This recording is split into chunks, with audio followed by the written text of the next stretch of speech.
se passer donc avec nos deux invités qui sont déjà là, M. Norbert Yamba. Bonjour, bienvenue. Bonjour, merci. M. Papitamba, bonjour, bienvenue. Bonjour. Alors d'abord, pour commencer, une pensée à propos du général Bauma qui vient de nous quitter. Quelque chose à dire? Je n'ai pas bien suivi. Sur le général Bauma qui vient de nous quitter. Le général Bauma, mais attendez, c'est un grand homme en uniforme qui nous a encore quittés. Et ça ne peut qu'être des profonds sentiments de tristesse. Mais comme nous l'avions dit pour le général Mamadou, je pense que nous devons beaucoup plus avoir encore plus de volonté de perpétuer son œuvre. J'ai appris dans la vie que les pleurs peuvent peut-être consoler l'âme, mais les pleurs ne sont pas indiqués pour construire l'avenir. L'avenir maintenant, c'est qu'il puisse y avoir d'autres Baouma, comme il y en a eu d'autres Mamadou Ndala, pour que sous les drapeaux, qu'il puisse y avoir des vaillants soldats qui vont continuer à servir avec autant de patriotisme et que nous puissions de plus en plus renforcer nos forces de sécurité. Donc là, vraiment, je dirais toutes mes consolations à sa famille, mais aussi plus de détermination pour perpétuer son œuvre. Et M. Yamba, vous l'avez connu, le général Bauma, d'une manière ou d'une autre? Non, à distance par rapport à ses performances sur le terrain. Vous savez qu'on est très très intéressé par rapport à tout ce qui se passe à l'Est. Nous voyons un combattant qui se distinguent et qui ont des capacités d'initiative pour faire booster l'ennemi. Et donc, ces gens sont connus de la plupart des acteurs sociaux comme politiques dans notre pays. Et le général Baouma fait partie de ces vaillants combattants qui ont fait la fierté de notre pays. Nous croyons que sa mort puisse davantage fertiliser les efforts et la compréhension des acteurs politiques, militaires et sociaux pour qu'on voie les défis qui sont les nôtres, pour qu'on voie l'avenir des différentes générations futures et qu'aujourd'hui, plus que jamais, les actions, les décisions et la réconciliation se consolident pour que le Congo, les enfants de demain, puissent dire qu'il a existé des hommes et des femmes qui ont crié à l'avenir, qui ont crié à l'histoire et qui, véritablement, ont dit booster le développement de la République. Voilà, merci beaucoup. C'était donc là, pour quelques mots à propos donc, du général Baouma, Lucien Baouma, qui vient donc de nous quitter, ce vaillant soldat congolais. Alors nous allons revenir sur notre sujet, le chef de l'État, pour cadrer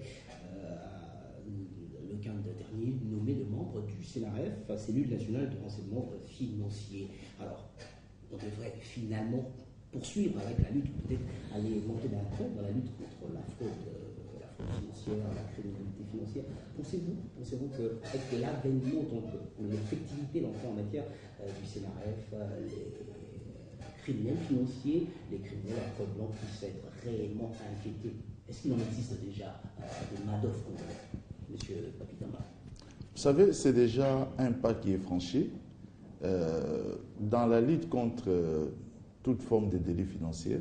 Moi, je pense que les renseignements, c'est-à-dire la connaissance exacte du délit qui peut être concerné, est important pour permettre un dossier judiciaire qui puisse être à la hauteur, bien entendu, de la gravité des faits. Parce que la particularité des délits financiers, c'est que ce sont des délits commis par des gens très intelligents, des gens qui ont une certaine expertise dans tout ce qui est gestion de ce qu'ils peuvent avoir comme activité quotidienne. Et vous savez, pour ne donner qu'un seul exemple, quand il faut parler des fausses factures, c'est difficile à établir. C'est difficile à établir parce que généralement, la fausse facture permet une entente entre, d'une part, les pseudo-fournisseurs et les pseudo-clients. Et quand ces deux personnes s'entendent pour établir une facture afin de toucher leur compte comptable, moi je pense que ça serait difficile. Ça devient finalement une vraie fausse facture et ça devient très difficile pour que l'infraction soit établie. En revanche, lorsqu'on travaille dans la quête des renseignements, dans la quête de l'information, il y a lieu, peut-être, je ne suis jamais favorable pour la délation, mais il y a lieu, par exemple, d'avoir la connaissance de l'infraction, ne serait-ce que par des personnes connexes à l'activité telle qu'elle est organisée. Donc je trouve que c'est déjà un premier pas qui est franchi. Après, il nous faudra toute une législation appropriée. Vous savez, la France, qui est déjà spécialisée dans ces domaines avec la création de la brigade financière, ne s'est pas empêché, je pense par la loi d'ici décembre 2013, de renforcer encore les pouvoirs du parquet en matière de délits financiers. Donc, il est important que nous puissions voir les choses de cette manière. Pourquoi? Parce que dans un pays où nous parlons de coulage des recettes, dans un pays où nous parlons de civisme fiscal, mais aussi nous parlons de la corruption, nous devons de plus en plus prendre conscience. C'est une conscience collective que les Congolais doivent prendre à tout niveau de responsabilité pour se dire que ce qui est géré et ce qui revient à l'État doit servir au bien-être du peuple congolais. Voilà. Il faut le dire, c'est très difficile. Hein. Il y a un économiste, Imen Levit, qui dit, un peu comme vous, que très rarement on a confondu ceux qui s'adonnent à ce crime. Alors, M. Mbelamba, je vais comme on disait tantôt qu'il devrait y avoir des lois pour pouvoir permettre au Sénat de travailler. Alors, n'a-t-on pas mis le chari devant le bœuf? En commençant par créer cette commission, et qui n'auront finalement pas des instruments pour pouvoir s'adonner à leur travail. Chari devant le bœuf ou c'est normal? Bon, vous n'avez vraiment pas tort, mais je voudrais d'abord saluer la création d'un service qui répond à une préoccupation qui véritablement met à genoux notre pays aujourd'hui. Hein. Il est très clair que la fraude financière est devenue, je n'allais pas dire institutionnalisée pour ne pas avoir le frottement de papier tabac, mais je me dis, mais en fait aujourd'hui, plus que jamais, sincèrement, il faut voir dans les frontières, il faut voir dans les différentes institutions, il faut voir dans les comportements des acteurs, etc. Et donc, cette fraude financière devient pratiquement une profession dans presque toutes les institutions. Il faut mettre point à cette dynamique, il faut terminer avec cette manière de faire les choses pour que véritablement le Congo puisse bénéficier des moyens qui lui permettent de répondre aux préoccupations des citoyens. Et donc, coup de chapeau par rapport à la création de cette structure. Mais je me pose la question, avant la création de cette structure, il existe aussi un certain nombre de structures qui existent. Est-ce que c'est parce que les structures n'existent pas qu'on crée la structure qui existe aujourd'hui? Est-ce que, avec les structures qui existent, il n'y a pas moyen d'améliorer la situation? Il me semble que cette structure peut arriver, tout comme les structures qui existent avant, etc. On pouvait avoir des résultats. Il me semble que, vous savez, le poisson ne peut pas acheter la maison. Vous savez, la maison tient souvent. C'est grâce à la maison qu'on peut arrêter, on attrape le poisson, etc. Et puis bon, ces structures existent. Mais ces structures sont pour la plupart dans la danse. Vous savez, généralement, actuellement, chers frères, même tous les Indiens, tous ces gens qui viennent comme investisseurs, etc., nos structures qui auraient pu faire le monitoring et les dissuader de poser des actes qui vont dans le sens de pouvoir donner de l'argent à notre pays, etc. Mais ce sont les mêmes structures, les mêmes acteurs qui deviennent véritablement des conseillers de ces gens. Lorsque quelqu'un doit payer autant d'argent, il se pointe pour dire, écoutez, moi je peux t'aider comment minorer ce que tu dois payer. C'est cela. Et donc, il y a un problème réel, non pas de structure, mais d'âme. On peut avoir une structure spécialisée. Mais je vous dis que, excusez, il y a des cours et tribunaux qui feraient la même chose. Il y a des structures politiques qui sont appelées à faire ce monitoring, etc. C'est pas pour rien que les procureurs existent. C'est pour rechercher les infractions, etc. Tout ça, ça existe. Tout ça, ça existe. Mais maintenant, s'il y a une volontarisée de déterminer une action agissante, tant mieux. Tant mieux. Mais écoutez, chasser le naturel, il revient au galon. Alors, qu'est-ce qu'il faut faire pour qu'on arrête? Mais j'ai dit, mais il faut mettre en place un système de surveillance mutuelle. Le pays est ainsi créé pour que les différents services se surveillent mutuellement. Lorsqu'il y a des services qui prennent le dessus sur les autres, et il n'y a pas une réglementation qui permette véritablement de dissuader tout un chacun dans la chaîne des maillons, à ce moment-là, on tombe vers un terrain fertile, même des graines pourries peuvent bien germer. Donc, sincèrement, on a, outre ce service qui venait d'être créé, mais il faudrait que les citoyens fassent leur travail, il faudrait que les journalistes fassent leur travail, il faudrait que le Parlement aussi se saisisse d'un certain nombre de dossiers, il faudrait que la société civile travaille, il faudrait que la justice de la République soit indépendante et fasse véritablement son travail, la Cour des comptes, l'inspection générale des finances, les services des renseignements qui sont censés également être services d'intelligence. Et vous avez suivi ce que disait tout à l'heure Papi Tamba, ces renseignements-là doivent être intelligents. Il faut mettre en place un système d'intelligence, pas un système d'intimidation, mais un système qui consiste véritablement à photographier la situation, à faire le diagnostic, à identifier les acteurs et à pouvoir les encheminer vers la structure qui a la décision. Ça, on en a besoin. Il me semble qu'il y a une sorte d'arrogance rationnel dans le fonctionnement des institutions de la République, au point où on donne quelqu'un une responsabilité, il se transforme en bourreau, et voilà, il ne fait pas son job, si ce n'est véritablement de chercher à satisfaire ses besoins. Mais bon, quand cela ne tient, il faut être positif, ce sont des actes qui sont posés, on voit qu'on a la volonté de pouvoir faire quelque chose, encore que ceux qui sont nommés soient conscients que celui qui les nomme a besoin qu'il fasse des actes, il pose des actes, pas pour faire autre chose, mais parce qu'il a besoin d'être écouté par la population. Et donc, quand on vous donne une responsabilité, ce n'est pas pour que vous puissiez devenir, je ne sais pas plus, tout puissant, mais c'est pour que vous puissiez aider un programme, un projet, piloté par un individu qui vous fait confiance et qui voudrait qu'ensemble, on puisse véritablement relever les défis. Et le vrai défi, c'est de lutter contre la pauvreté. Et ça, il faut affluer les moyens, il faut rassembler les ressources. Et ce rassemblement des ressources ne peut venir que lorsque la gestion des affaires, les finances publiques sont bien drainées. Bien, merci, je vous arrête un moment, le temps de rappeler les titres de l'actualité qui ont été développés tout à l'heure à 9h par Gloria Mbouya, et puis on revient sur ce débat. L'actualité reste marquée par le décès du général Lucien Baouma, commandant de la 8e régiment en Afrique. Il a été victime d'un accident cardiovasculaire cérébral lors d'une réunion dans le cadre de consultations périodiques pour l'évaluation de la situation sécuritaire à la frontière entre la RDC et l'Ouganda. L'autre membre de la 8e région militaire de l'Afrique et l'opération Secours à la Tenue pour sa lutte concernait notamment le AM-23.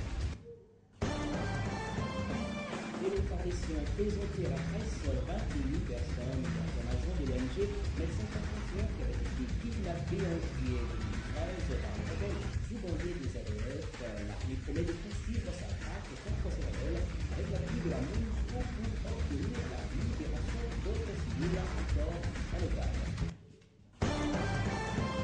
Au Nigeria, un nouveau cas de virus Ebola a été confirmé. La part d'un vaccin mondial relative à cette filière du programme de Port-Arthur. Les personnes qui ont été en contact avec les médecins décidés ont été admises dans un centre de soins spécialisé en dehors de la ville.